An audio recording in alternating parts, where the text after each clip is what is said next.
오늘은 역사하는 믿음이라는 제목으로 하나님의 말씀을 함께 나누고자 합니다. 유명한 패션 회사에는 유명한 디자이너가 있죠. 근데 디자이너가 옷을 다 만드는 게 아니더라고요. 디자이너는 말 그대로 디자인만 하고, 그리고 옷을 만드는 사람들은 그 밑에 재봉사들이 옷을 다 만들어요. 디자이너는 아이디어만 제공하는 겁니다. 디자이너가 종이에 이렇게 그림을 쓱쓱 그리고 색을 입히고, 그리고 뭐 주의사항 같은 거, 지시사항을 이렇게 막 갈겨 써서, 그러면 그게 이제 디자인 작업이 끝나는 거예요. 그리고 그 디자인을 재봉사들에게 전달하면 재봉사들이 거기에 있는 그림대로 옷을 만들어내는 거죠.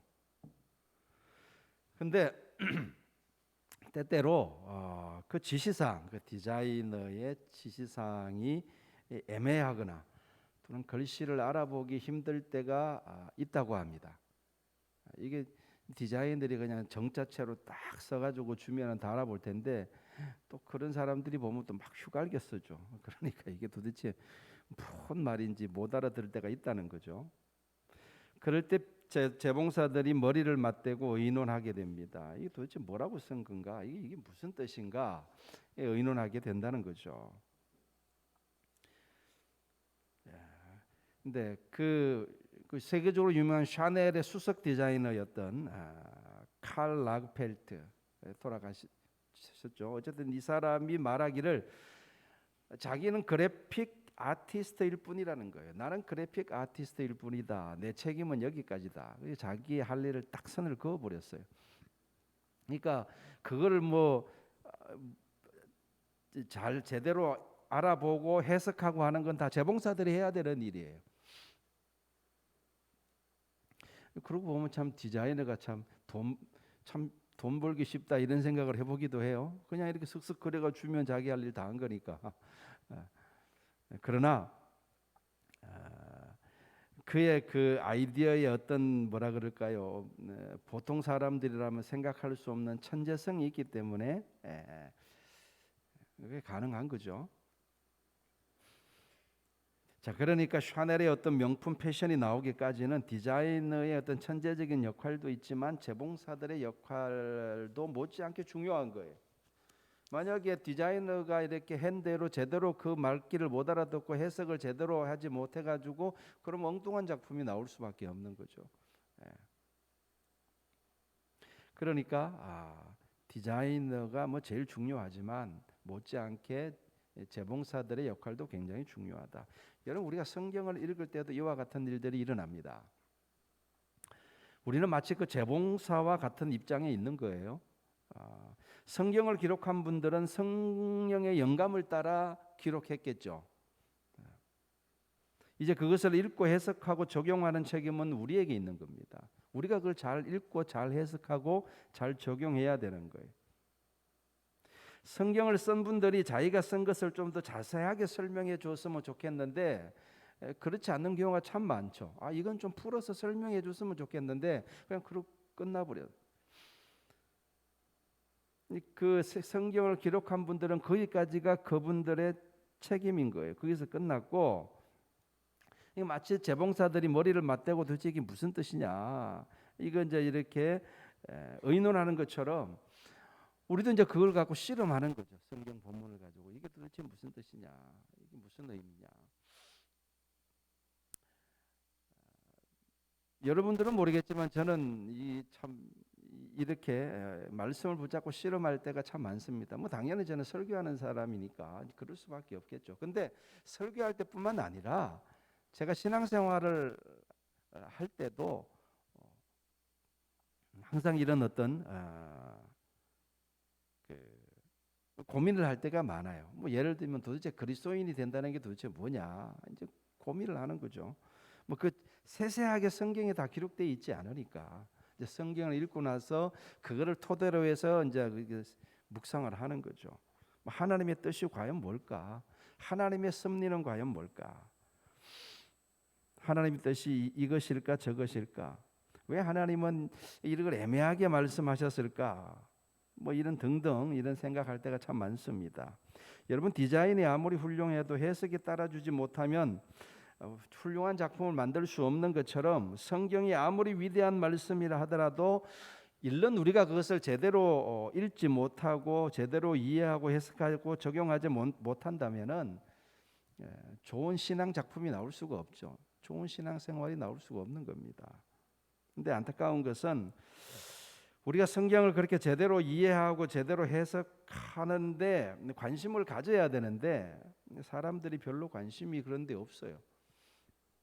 글자 하나하나 신경 써가며 보통 읽지 않습니다. 참 안타까운 일이죠. 그래도 하나님의 말씀인데, 사람의 말도 아니고 하나님의 말씀인데 별로 관심을 기울이지 않는 것 같아요. 또 그리고 가만히 보면 사람들은 보통 성경을 이제 읽을 때 선입관을 가지고 읽을 때가 참 많아요. 그렇지 않나요? 또는 우리가 갖고 있는 자격지심이라든지 또 우리 안에 있는 두려움, 죄의식 또는 의심 이런 것들을 가지고 성경을 읽는 거예요. 그러니까 성경이 제대로 읽히지가 않는 거예요. 그래서 성경을 있는 그대로 읽는다기보다는 성경을 통해서 내 생각을 주입해서 성경을 읽을 때가 참 많아요. 우리가 서로 대화할 때 그런 일이 흔히 일어나지 않습니까? 저 사람이 하는 말을 내가 그대로 들어야 되는데 그대로 듣지 않고 내 생각을 주입해서 듣는 경우가 참 많죠. 나중에 보면은 그 사람의 말을 왜곡하고 잘못 이해하고 하는 경우가 얼마나 많습니까? 성경을 읽을 때도 그런 경우가 많이 일어난다는 거예요. 성경을 있는 그대로 읽어야 되는데 내 생각을 주입해서 읽어요. 여러분, 예를 하나 들면 이런 겁니다. 예수님이 산상수훈에 보면 예수님 말씀하시길 너희는 세상의 소금이다. 너희는 세상의 빛이다. 이렇게 말씀하시죠. 이거 어려운 이야기가 아닙니다. 우리가 너무나 잘 알고 있는 성경 구절이고 아주 단순하고 심플한 문장이죠. 근데 대부분의 사람들이 이 구절을 어떻게 읽는지 아세요? 이 구절을 읽을 때 어떻게 읽느냐면 너희는 세상의 소금이 되어야 한다 이렇게 읽어요. 또는 너희는 세상의 소금이 되어라 이렇게 읽어요. 이게 명령어로 읽는 거예요. 예수님이 언제 세상의 소금이 되어야 한다고 말씀하셨습니까? 너희는 세상의 소금이다 라고 말씀하셨지 너희는 소금이 되어야 한다 그렇게 말씀하시지 않았어요. 여러분, 되어야 한다고 우리가 된다는 보장이 있나요? 또 되라고 말씀하신다고 우리가 소금이 될 수 있겠습니까? 잠깐만요.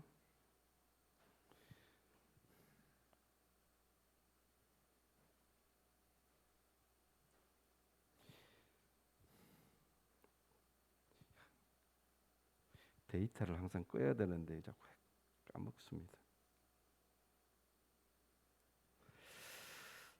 그렇지 않나요? 하나님 예수님이 명령하신다고 우리가 소금이 될 수 있는 것도 아니지 않습니까? 우리가 얼마나 노력을 해야 소금이 될 수 있겠어요? 얼마나 노력하면 빛이 될 수 있는 겁니까? 이게 우리의 노력으로 좌우되는 것일 수 있나요? 분명 주님은 그렇게 말씀하지 않고 너희는 세상의 소금이라고 그냥 선포하셨어요. 네. 문법적으로 말하면 이건 명령법이 아니라 뭐예요? 직설법이에요. 그죠? 분명히 예수님은 너희는 세상의 소금이다 라고 말씀하셨죠. 그런데 왜 사람들은 이 말씀을 가지고 세상의 소금이 되어야 된다라고 읽을까요? 어쩌면은 우리 안에 있는 자격지심 때문에 그런지도 모르겠어요. 네. 그러니까 설마 내가 세상에 소금일 리는 없을 거야. 나는 아직 그렇지 못해. 남들은 그럴 수 있겠지 모르겠지만 나는 아직 아니야. 나는 아직 소금이 아니야. 이런 식으로 자기가 자기 자신에 대한 자격지심 또는 내 안에 있는 죄의식 또는 불신 이런 것 때문에 주님의 말씀을 있는 그대로 받아들이지 못한다는 겁니다. 그리고 더 중요한 이유가 있어요. 하나님에 대한 우리의 편견이 있어요. 하나님에 대한 편견을 사람들이 가지고 있는데 그것 때문에 성경을 이렇게 왜곡해서 읽게 되는 경우도 많습니다. 보통 사람들이 하나님을 어떤 분으로 이렇게 여기느냐 하면요, 매사에 하나님이 이래라 저래라 우리에게 명령하시는 분으로 하나님을 생각을 해요. 물론 하나님은 명령권자이긴 하시죠. 근데 하나님에 대한 이미지가 그렇게 고정이 돼 있다는 말입니다. 왜 그런 이미지가 우리 가운데 이렇게 각인되어 있느냐, 고정되어 있느냐? 우리 부모님이 그러니까. 우리 부모님은 늘 우리 보고 이거 해라 저거 해라 공부해라 방 치워라 일찍 일어나라 밥 먹어라. 부모님이 보통 자녀들에게 하는 말의 거의 90% 이상은 명령이죠. 이거 해라 저거 해라 이거 해라. 지금은 좀 달라졌을지 모르겠지만 옛날에는 거의 그랬습니다. 그래서 유치원에 다니는 어린 꼬마에게 엄마 얼굴을 그리라 그러니까 입을 이따만하게 그렸어요. 입을 엄청 크게 그렸어요. 그러니까 그 아이 속에 각인되어 있는 건 뭡니까? 엄마는 맨날 잔소리만 하는 분이니까 입을 크게 그린 거예요.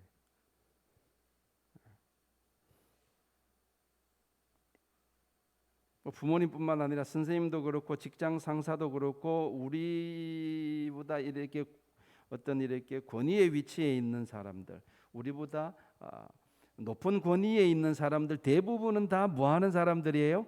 명령하는 사람들이에요. 뭐 명령만 합니까? 야단도 치고 그저 꾸짖고 티박하고 그러다 보니까 죄인인 우리가 하나님을 생각할 때도 자연스럽게 그렇게 생각하는 경향이 많다는 거예요. 하나님 그러면 우리에게 이거 해라 저거 해라 명령하시는 분. 그리고 하나님이 주시는 말씀은 다 우리를 야단치시는 말씀이고 우리를 꾸짖는 말씀이고 명령하는 말씀일 거라고 무의식적으로 그렇게 생각을 하는 거예요. 그래서 너희는 세상의 소금이다. 이걸 그러니까 어떻게 읽어요? 너희는 세상의 소금이 되어라라고 읽는 거예요. 하나님에 대한 편견이 이런 왜곡을 가져오는 겁니다. 또 한 가지 우리가 성경을 잘못 읽는 이유는 성경에 대해서 들은 풍물이 우리가 너무 많아요. 그래서 하나님에 대해서 그리고 성경에 대해서 어렴풋이하는 게 너무너무 많아요. 주워 들은 것이 너무 이렇게 많다 보니까 이것도 하나님의 말씀을 제대로 이해하는 데 방해가 됩니다. 하여튼 이래저래 여러 가지 이유로 인해서 우리가 하나님 말씀을 제대로 이렇게 있는 그대로 받아들이지 못하는 경우가 참 많다. 자, 그렇게 사람들이 자기 안경을 쓰고 성경 말씀을 읽으니까 너희는 세상의 소금이 되라. 소금이 됐으면 좋겠다. 이런 말씀으로 들리는 겁니다. 자, 그렇게 들리니까 적용이 어떻게 나옵니까? 어떻게 적용하게 됩니까? 이렇게 적용할 수 있죠. 저는 세상의 소금이 될 수 없어요. 저는 빛이 될 수 없어요. 적용이 이렇게 나오는 거예요. 그건 불신이죠. 그건 의심입니다. 그건 하나님의 말씀을 부정하는 거예요. 읽는 걸 잘못 읽으니까 적용도 잘못 나오게 되는 거죠. 하나님이 우리에게 내가 너를 사랑한다. 성경을 통해서 그렇게 말씀하시죠. 내가 너를 사랑한다. 근데 아니에요. 그럴 리가 없어요. 나는 하나님의 사랑을 받을 자격이 없어요. 그런 말씀하지 마세요. 그러니까 그렇게 받아들이는 사람이 의외로 많아요. 분명히 내가 너를 사랑한다라고 하나님 말씀하시는데 그 말을 그렇게 받아들여요. 그건 하나님 말씀을 부인하는 것입니다. 여러분 그럴 때는 내 자격이 어떠하든 간에 나 같은 사람을 하나님 사랑해 주시니 감사합니다. 이렇게 받아들여야 될 줄로 믿습니다. 그게 아니고 나는 그럴 자격이 없으니까 나한테 그런 말씀하지 마세요. 나는 하나님의 사랑을 받을 자격이 없습니다. 라고 반응하는 것은 그건 정직한 것도 아니고 그건 겸손한 것도 아니고 똑똑한 것도 아니고 그건 어리석은 겁니다. 그건 불신앙이죠. 여러분 내 경험이 어떠하든 내 생각이 어떠하든 아멘. 하나님이 나를 사랑하신다고 하니 감사합니다. 아멘. 이렇게 받아들일 수 있기를 주의 이름으로 축원합니다. 근데 그렇게 믿고 받아들여야 되는데 아니에요. 저는 사랑받을 자격이 없어요. 어제도 죄 지었어요. 이렇게 하게 되면 겸손이 아니라는 거죠. 그거는 불신이고 하나님의 말씀을 부인하는 것밖에 되지 않습니다. 여러분, 하나님의 말씀이 먼저라는 것을 꼭 기억하시길 바랍니다. 하나님의 말씀과 내 생각, 내 감정과 불일치하게 될 경우 언제나 하나님 말씀이 옳습니다. 내 생각을 적고 하나님의 말씀을 받아들여야 되는 거예요. 여러분, 내 생각은 하나님 말씀 앞에서 그렇게 중요하지 않습니다. 어리석은 사람일수록 하나님 말씀 앞에서 자기 생각을 자꾸 내세우죠. 하나님이 아무리 말씀하셔도 제 생각은 이런데요, 제 생각은 이런데요. 그거 어리석은 거예요.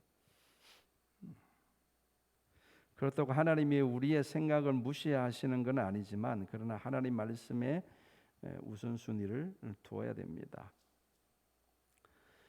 그리스도 예수 안에 있는 자는 새로운 피조물이라. 이전 것은 지나갔으니 보라 새 것이 되었도다. 선언하죠. 성경은 항상 이렇게 선포하고 선언합니다. 이것도 직설법이죠. 명령법이 아니에요. 새로운 피조물이 되었으면 좋겠다, 그렇게 말하는 게 아니죠. 새로운 피조물이 되기를 원하네, 그것도 아니에요. 되거라, 이것도 아닙니다. 새로운 피조물이니라 선포하는 겁니다. 그리스도 예수 안에 있는 자는 새로운 피조물이다, 하나님이 선포하시는 거예요. 여러분, 성경에 보면 우리의 의로움과 관련된 말씀들, 우리의 구원과 관련된 말씀들, 그러니까 그리스도 예수 안에 있는 우리에 대한 거의 대부분의 말씀들은 희망사항도 아니고 명령어도 아니고 다 직설법으로 선포하는 문구로 다 되어 있어요.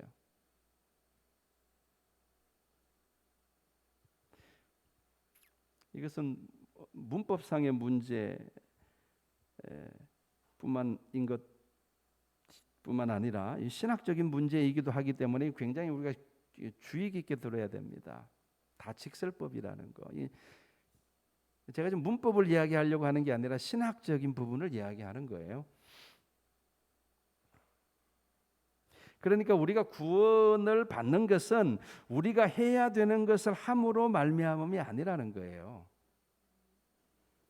우리가 해야 되는 것을 함으로 구원받는다면 구원받을 수 있는 사람은 아무도 없을 겁니다. 그러니까 우리가 행위로 구원받는 것이 아닌 거예요. 믿음으로 구원받는 겁니다. 그 말은 우리의 구원을 이루는 것은 인간의 행위가 아니라 하나님의 행위에 의한 것이라는 얘기예요. 아멘. 하나님의 행위에 의한 거예요. 하나님의 행위에 의한 겁니다. 여러분, 복음이 말하는 것은 인간을 구원하시기 위해서 하나님이 하신 일을 증거하는 거예요. 우리가 구원받기 위해서 인간이 해야 될 일을 이야기하는 것은 그건 복음이 아니에요. 복음이 뭐라고요? 우리가 구원받기 위해서 하나님이 하신 일을 선포하는 게 그게 복음이에요. 하나님이 독생자를 보내셨죠. 그리고 예수님이 우리 죄를 지고 십자가에 돌아가셨죠. 그리고 예수님이 부활하셨죠. 그리고 성령을 보내주셨죠. 믿는 자가 의롭다함을 얻게 하셨고 믿는 자에게 정죄함이 없다는 것이, 이게 다 복음의 내용이지 않습니까? 여기에 사람이 해야 되는 것에 대한 언급이 어디에 있어요? 사람에게 요구하는 조건이 하나라도 있나요? 다 하나님이 하신 거예요. 성삼위 하나님께서 다 하신 거예요. 조건이 있다면 뭡니까? 믿는 거예요. 하나님이 우리에게 내거신 조건은 믿으라는 거예요. 그 외에는 전부 다 하나님이 하신 것입니다. 다시 정리해 볼까요? 하나님이 우리를 예정하셨죠. 성경에 보면은 하나님이 세상을 사랑하셨죠. 하나님이 그래서 독생자를 보내주셨죠. 그래서 예수께서 이 땅에 오셔서 우리의 죄를 담당하시고 십자가에 달려 돌아가셨죠. 그리고 사흘 만에 죽은 자 가운데서 부활하셨죠. 그 다음에 성령을 보내주셨죠. 그리고 그 성령의 역사하심을 따라 예수 그리스도를 구주로 영접하는 자들을 하나님이 의롭다고 하시죠. 다 하나님이 하시는 거예요. 처음부터 끝까지 다 하나님의 행위죠. 하나님의 의지죠. 하나님이 하시는 일인 것입니다. 우리는 이것을 은혜라고 부르는 겁니다. 기독교는 은혜의 종교입니다. 사람이 해야 되는 일을 강조하고 사람이 해야 되는 일을 통해서 구원받는 게 아니고 하나님이 다 이루시고 우리에게 그것을 선포하시는 거예요. 뭘 선포하는 겁니까? 하나님의 은혜의 해를 선포하는 거예요. 하나님의 은혜의 해를 선포하는 겁니다.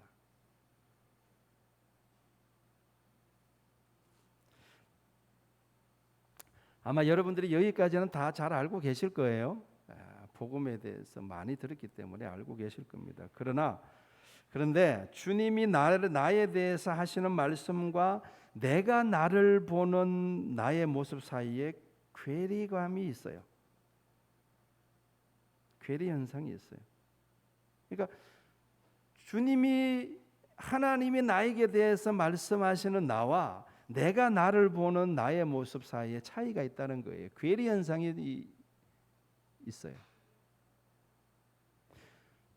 주님은 나를 소금이라고 부르시는데 나는 아무리 봐도 내가 내 자신을 아무리 봐도 나는 짜지가 않아요.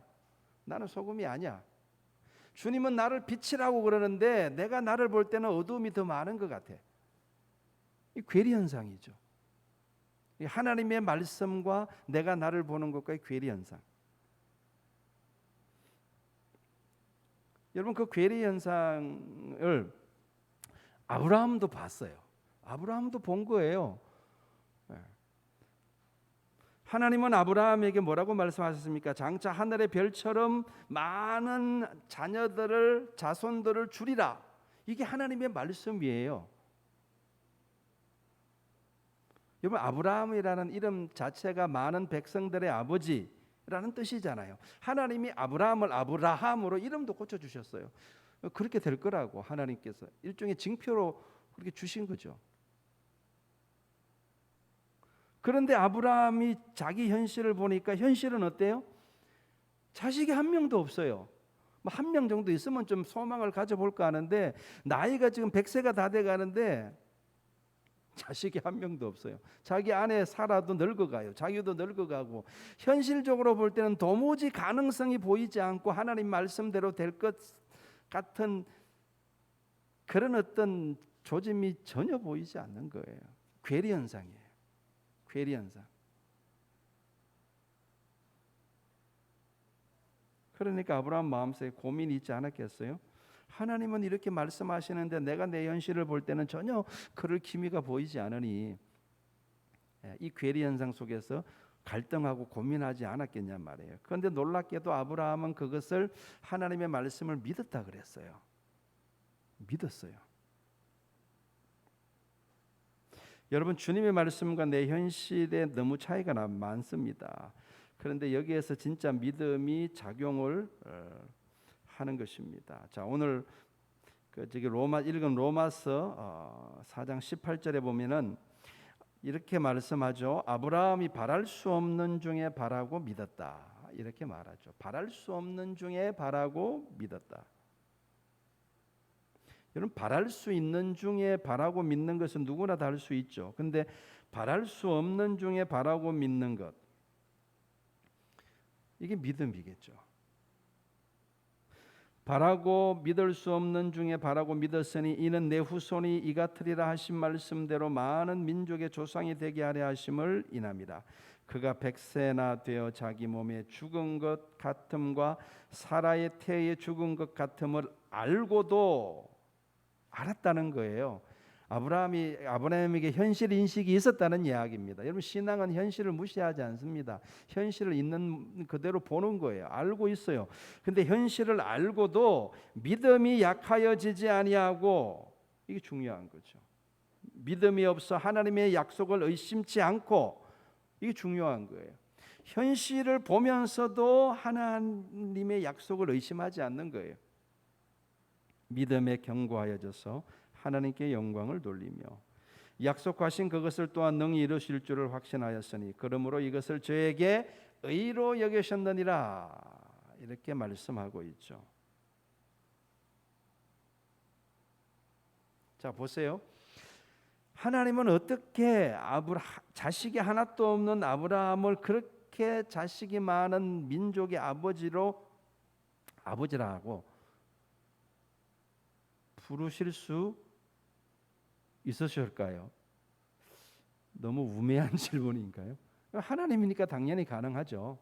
근데 지금 자식이 한 명도 없는데 아예 지금 자식이 아무도 없는 현실 속에서도 하나님은 아브라함으로 이름을 바꿔줘 버리셨어요. 무슨 뜻입니까? 너 이름처럼 될 거다. 어떻게 가능합니까? 여기에 하나님이 역사하시는 원리와 믿음의 원리를 우리가 볼 수 있습니다. 그 열쇠가 17절에 있습니다. 17절 후반절을 보시면은 17절을 보세요. 17절을 보시면은 후반절에 보면은 그가 믿는 바 하나님은 어떤 분이시라고요? 죽은 자를 살리시며 그 다음에 없는 것을 있는 것으로 부르시는 이시니라. 한번 따라해 볼까요? 없는 것을 있는 것으로 부르시는 이시니라.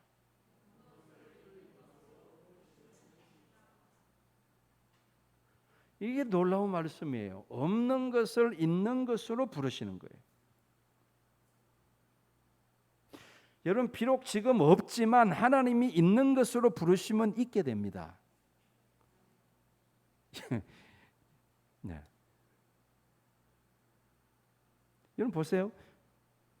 빛이 없었어요. 사방 천지를 둘러봐도 빛이 없어요. 그런데 하나님이 빛이 있으라라고 부르시니까 빛이 있어요. 없는 것을 있는 것으로 부르시는 하나님. 예수님이 나사로는 이미 죽어가지고 시체가 돼가지고 무덤 속에 있어요. 그런데 나사로야 나오라 그러니까 죽은 자가 살아서 나와요.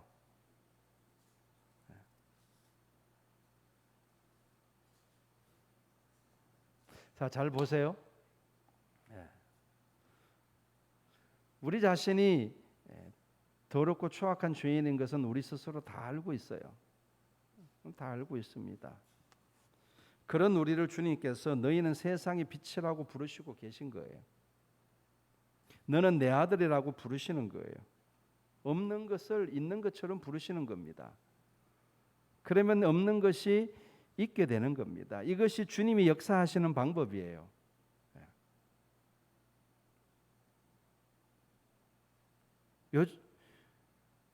내가 불의하고 내가 죄인이라는 것이 중요한 것이 아니라 주님이 부르셨다는 사실이 중요한 거예요.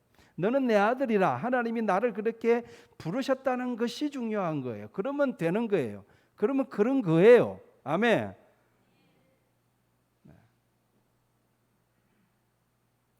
이게 우리가 거듭나는 길이에요. 주님이 부르신 것입니다. 너는 내 아들이라. 너는 이제 하나님의 백성이다. 너는 하나님의 긍휼을 받은 자다. 말씀대로 되는 겁니다. 하나님이 그런 식으로 역사하시고 믿음이 이런 식으로 역사합니다. 이걸 믿는 게 믿음이에요. 자, 오늘 시편 66편 어제 여러분들 그저께 토요일 날 묵상한 본문이죠. 그 시편 66편 오늘 읽은 본문에 보면 하나님이 뭐라고 말씀하십니까? 하나님은 우리 영혼을 살려두시고 우리의 실족을 허락하지 아니하시는 주시로다. 아멘. 여러분, 내 형편이 어떠하든 내 생각이 어떠하든 내 감정이 어떠하든 우리의 실족을 허락하지 아니하신다. 그 말씀을 믿으면 그대로 되는 겁니다. 그대로 되는 거예요.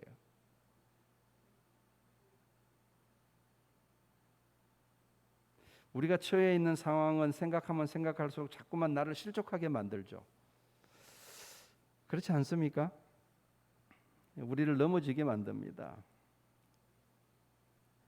지난주에 저 아프가니스탄에서 들려오는 소식들이 우리를 두렵게 만들고 있어요. 여러분, 거기도 예수 믿는 사람들이 있어요. 없는 것 같지만 있습니다. 미군이 들어가서 한 20년간 이렇게 거기서 있는 동안에 복음이 들어 간 것 같아요. 그래서 의외로 많은 사람들이 예수 믿어요. 근데 그들 중 한 사람이 동영상을 녹화해가지고 중보기도 해달라고 보내왔습니다. 울면서 기도해요. 언제 죽을지 모르는 긴박한 급박한 상황입니다.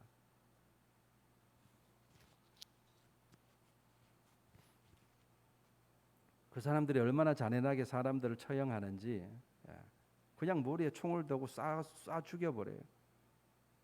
여자가 그걸 안 썼다고. 우리가 도저히 상상할 수 없는 끔찍한 일이 지금 거기서 일어나고 있습니다. 그러니까 예수 믿는다?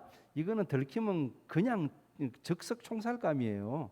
그러니까 얼마나 두렵고 겁납니까? 막 마음이 너무 아파요. 그 기도 부탁을 했는데 여러분 우리 기도해야 되겠습니다.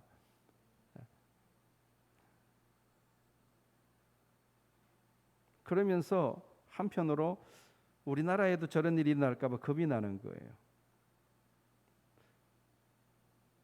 많은 어른들이 그런 걱정을 하죠. 주한미군이 만약 철수하고 북한 공산당이 쳐들어오면은 첫 번째로 처형될 사람들이 목사들이에요. 기독교인들. 살려두겠습니까? 공산당도 이슬람 못지않게 잔인합니다. 우리는 그 역사를 가지고 있잖아요. 그런데도 우리나라의 공산주의를 지지하는 사람들이 너무 많습니다. 이게 참으로 걱정되지 않을 수가 없는 지금 상황이란 말이에요. 이런저런 생각들을 하면 자꾸 실족하게 돼요. 자꾸 넘어지게 된단 말입니다. 그러나 여러분 하나님의 말씀을 믿으시기 바랍니다. 시편 66편에서 하나님이 뭐라고 말씀합니까? 하나님은 어떤 분이시라고요? 우리의 실족함을 허락하지 아니하시는 주시로다 그랬습니다. 아멘. 이 믿음이, 이 말씀에 대한 믿음이 하나 모이고 둘 모이고 이게 믿음이 모이고 커지면 어떻게 됩니까? 이 믿음이 이길 줄로 믿습니다. 믿음대로 되는 거예요. 믿음대로 되는 겁니다. 없는 것이 있게 되는 거예요. 이 믿음의 역사예요.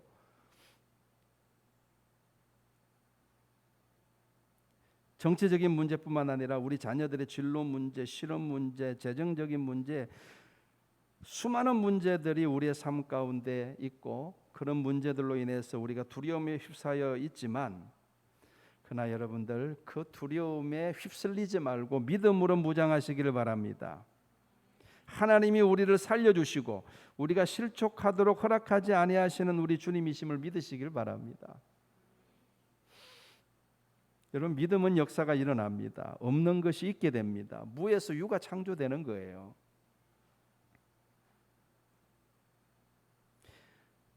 이것을 여러분들 이성적으로 합리적으로 판단하려고 하지 마시기 바랍니다. 여러분 우리가 이성적인 사고에 갇혀 있으면요 성경을 이해할 수가 없게 됩니다.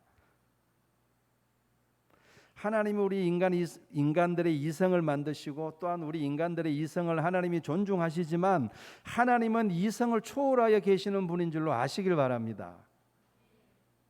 하나님은 무이성적인 분은 아니세요. 몰지각한 분은 아니세요. 그러나 하나님은 분명 그 이성을 초월해 계시는 분이에요. 우리가 이성적으로 판단해가지고 안 된다 그래서 안 되는 게 아니란 말이에요. 하나님이 된다 그러면 되는 겁니다. 이건 우리의 이성을 초월하는 부분이죠. 하나님은 우리의 이성에 갇혀 있는 분이 아니라 하나님은 우리의 믿음의 영역에 계신 분이에요. 여러분 우리가 믿음으로 선포하면 있고 믿지 않으면 없는 줄로 아시길 바랍니다. 이게 오늘 제가 여러분에게 드리고자 하는 핵심적인 메시지입니다. 여러분 우리가 믿으면 있고 믿지 않으면 없는 거예요. 이게 믿음의 역사예요.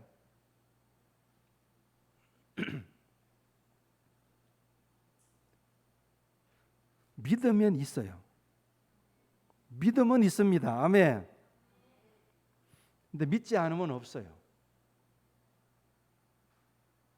하나님이 말씀으로 세상을 창조하셨듯이 우리 인간은 믿음으로 새로운 역사를 창조해 가는 것입니다. 그렇게 저와 여러분 모두가 다 우리 말씀사랑교회 모든 성도들이 다 믿음으로 살아가는 법을 배울 수 있기를 바랍니다. 그래서 믿음으로 무장하여서 그 믿음으로 새로운 역사를 일구어 가면서 그렇게 하나님께 영광 돌리는 우리 모두가 되기를 주님의 이름으로 축원합니다. 기도하겠습니다.